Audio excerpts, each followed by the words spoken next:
Bienvenue les petits farceurs. Aujourd'hui, on va parler de la vitamine D. La vitamine D, c'est une vitamine liposoluble, c'est-à-dire soluble dans les graisses. On a deux genres de vitamines, les vitamines hydrosolubles et vitamines liposolubles. Quelle est la différence entre les deux? La différence, c'est que les vitamines hydrosolubles sont dissoutes dans l'eau. Elles sont facilement éliminées, par exemple par les urines.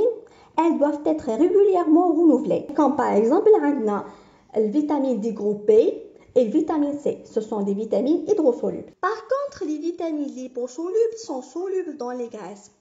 Elles sont absorbées avec les graisses ingérées. Comme notre organisme possède naturellement des réserves graisseuses, elles peuvent être aussi stockées les vitamines liposolubles, comme par exemple les vitamines D, A, E et K. Veuillez donc à ne pas en consommer trop par voie orale. Où se trouve la vitamine D?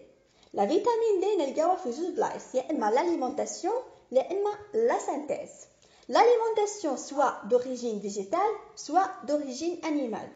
Ou bien la synthèse dans notre organisme bien sûr. Notre organisme humain peut synthétiser de la vitamine D à partir d'un dérivé du cholestérol et d'ergostérol sous l'action des rayonnements ultraviolets du soleil.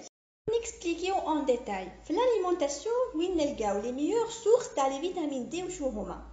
Les meilleures sources animales de la vitamine D sont le poisson, les œufs, le foie et les produits laitiers. Nous allons les aliments animaux qui contiennent de la vitamine D. Maintenant, nous allons les aliments d'origine végétale qui contiennent des niveaux significatifs de la vitamine D. On a de 1, les champignons. Les champignons sont l'une des meilleures sources végétales de la vitamine D. Les champignons sauvages et ceux qui sont exposés à la lumière UV peuvent contenir des quantités plus élevées de vitamine D. Aussi l'avocat et l'huile végétale, la pomme de terre, le maïs, les carottes, les asperges.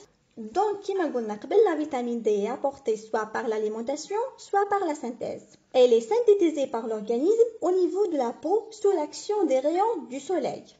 La production endogène sous l'action des rayonnements ultraviolets sur la peau résulte d'une myosynthèse intervenant au niveau de l'épiderme. Brièvement, au niveau de l'épiderme, sous l'effet des rayons ultraviolets du soleil, ça a la production de cholécalciférol qui sera transporté et métabolisé au niveau du foie en 25-hydroxycholécalciférol, 25-OHD. Puis au niveau des reins, où il prendra sa forme active de 1,25 déshydroxycholécalciférol, 1,25-OH2D, اللي هو le métabolite actif de la vitamine D. هذه هي la forme active de la vitamine D في le corps تاعنا. Maintenant, la question posée, c'est que quelle est la différence entre D2 et D3? يا أخي دينا هنا نشوفوا الفيتامين D يا اما يقول لك فيتامين D2 ولا فيتامين D3. Quelle est la différence entre les deux? اول حاجه D2 اسمه ergocalciférol و D3 اسمه cholécalciférol. Mais la principale différence réside dans le fait que la vitamine D2 provient des plantes alors que la vitamine D3 provient des animaux et de la synthèse. Mais la fonction, les deux versions sont des molécules similaires. Tous les deux augmentent votre taux de vitamine D. Cependant, des recherches suggèrent que la vitamine D3 est légèrement plus efficace.